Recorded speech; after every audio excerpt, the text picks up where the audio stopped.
Un saludo a todos los que me estén escuchando y viendo en este comentario, en este diálogo de YouTube.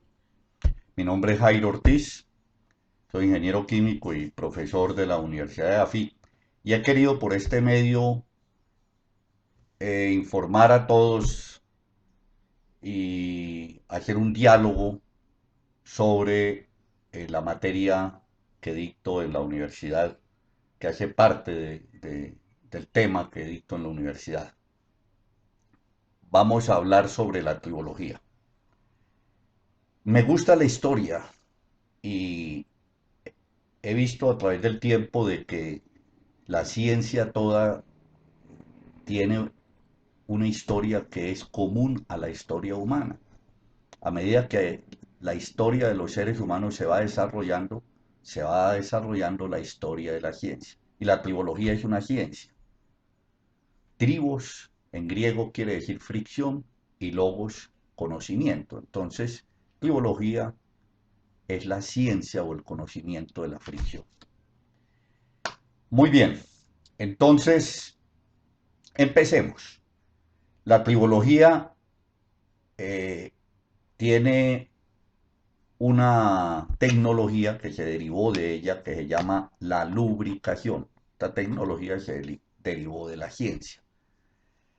El hombre conoce las prácticas de lubricantes desde hace miles de años. Realmente podemos pensar que la lubricación, el control de la fricción, que es lo que busca la lubricación, controlar la fricción y sus consecuencias, viene desde que el hombre inventó la rueda. Podemos decir que 20, 30 mil años después de que ya dejamos de ser cromañones y fuimos más sapiens, más homo sapiens, empezamos a lubricar los elementos en movimiento y los elementos mecánicos de todo sistema productivo. La rueda puesta con un eje en su centro sobre el cual se apoya un recipiente forma una carretilla. Este es un sistema. Si andamos esa carretilla se mueve la rueda y este movimiento alrededor del eje. Este eje se calienta muchas veces si hay demasiado trabajo. Pues no sería raro y no es ilógico pensar que en la antigüedad se lubricó, al principio de la humanidad, se lubricó la rueda con algún lubricante y ese lubricante primario nos lo enseñan los estudiosos de egiptólogos de Egipto, es el lodo. Posiblemente en Sumeria, en los sigurats, que son como pirámides invertidas hacia la tierra, excavadas, y que son más antiguas muchas de ellas que se han descubierto que las pirámides egipcias. Por algo un historiador dijo, la historia empieza en Sumeria, la historia del hombre empieza en Sumeria. Puede ser 6, 7, tal vez 10.000 años antes de Cristo. Bueno, entonces veníamos hablando de que la lubricación de una rueda evitaba el desarrollo del calor, desarrollo de la fricción y por consiguiente del desgaste y del calor generado por ese movimiento de la rueda. Los lubricantes se fueron perfeccionando o se fueron encontrando sustancias que eran mucho más eficientes que el lodo. Y seguramente la primera de ellas fue la grasa animal. La grasa proveniente de los animales de la casa lubricaba mucho mejor el eje de las ruedas que el lodo. Permanecían más, evacuaban más el calor generado y disminuían el desgaste. O sea, estaban controlando la fricción, están actuando como un lubricante. Y dependiendo del tipo de grasa, pues este lubricante era más o menos fluido, tenía más o menos dureza, si lo asimilamos a una grasa, o más o menos viscosidad si lo asimilamos a un lubricante. De todas formas, si es una grasa, a medida que iba girando la rueda y se producía calor, iba cambiando su estructura. Aparecía una reología que hacía que cambiara el,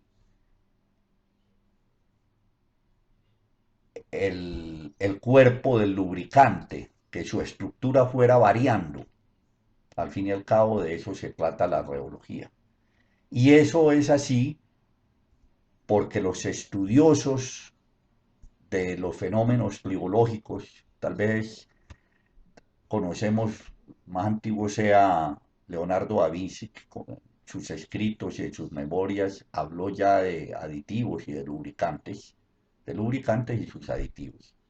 Y posteriormente Newton, porque Newton al hablar de los fluidos newtonianos y no newtonianos, estaba hablando de lubricación.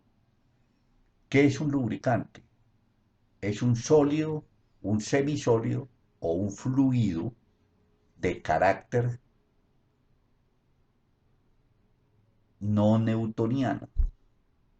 Los fluidos newtonianos son, como ejemplo, el agua, que a través del tiempo y a través de la temperatura mantienen la misma densidad del cuerpo,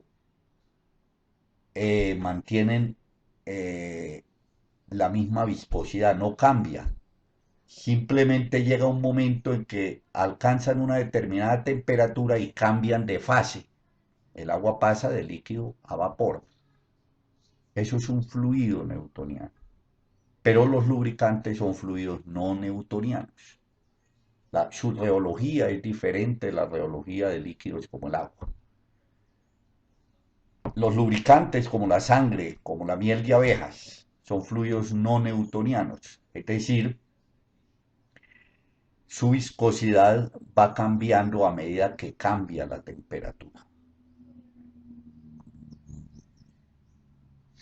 Y el mantener durante más tiempo una determinada viscosidad a través de la influencia de la temperatura es lo que se denomina índice de viscosidad, que no es viscosidad. Índice indica un comportamiento y es adimensional el índice de viscosidad. La viscosidad sí tiene dimensiones, porque es la resistencia a fluir de un líquido. Esa resistencia produce una fuerza. Ese fenómeno fue estudiado por tal vez la persona que más ha aportado al desarrollo tribológico de la humanidad a través de todos los siglos. Y fue un irlandés que se llamaba Jorge Gabriel Stokes, o George Gabriel Stokes. Este señor, físico y matemático, nació en Irlanda en 1819 y murió en Inglaterra, exactamente en Cambridge, en 1903, en los albores del siglo XX.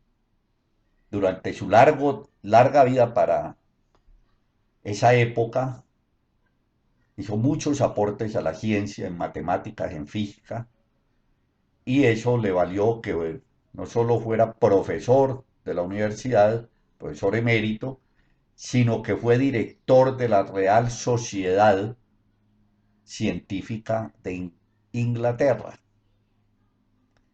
Y Stokes estudió la fricción y sacó un soporte matemático que es la ley de Stokes y está soportada en una ecuación con la cual se puede simular, se puede estudiar, se puede manejar cualquier fenómeno de lubricación, cualquier fenómeno tribológico. Esa ecuación fue esta, que les estoy mostrando a ustedes. Fricción producida por el rozamiento es igual a 6pi por R por nu y por B, siendo R el radio de una partícula dentro del lubricante, N la viscosidad de dicho lubricante y B la velocidad de movimiento de esa partícula en el seno del lubricante. Pero acá hay algo más, y es que el lubricante se mueve en el seno del líquido porque hace parte de una serie de secciones del lubricante de la cual hablaremos en nuestro próximo diálogo. Les agradezco de antemano todos sus comentarios respecto a esta charla, todas sus críticas constructivas y por supuesto sus aportes. Muchas gracias.